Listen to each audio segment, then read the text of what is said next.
I'm Dave Abshire. I run the Center for the Study of the Presidency and the Congress. We were the presidency until a year ago, and then we took on the Congress. Those two branches of government must work together to be successful. And we're delighted to have you with us this morning.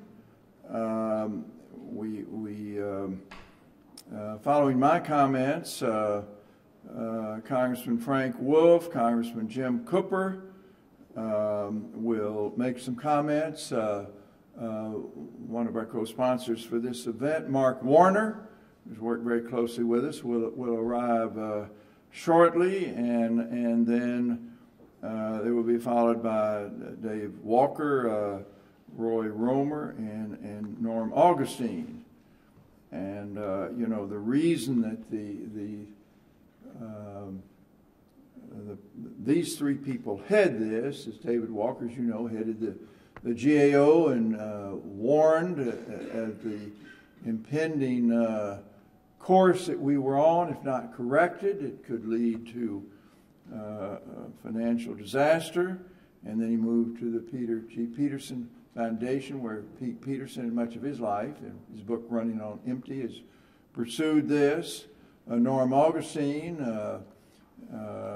heading the rising above the gathering storm and our failure to invest in those sinews of our power, education, research and development, technological breakthrough, and so forth, falling off. And Roy Romer took Norm Augustine's place. He had been involved with us in the leadership group when Leon took Leon Panetta's place when he was kidnapped to head CIA, and has brought his extraordinary knowledge and efforts to reform the educational system to bear, which is critical. Now,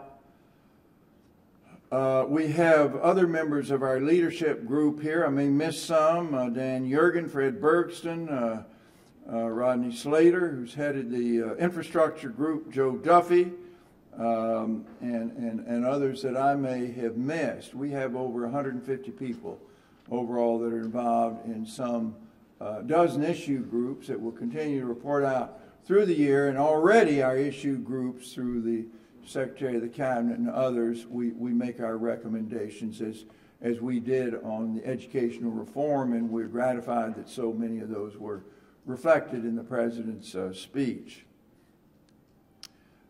We published a book over a year ago, modestly called A Call to Greatness, Challenging the Next President.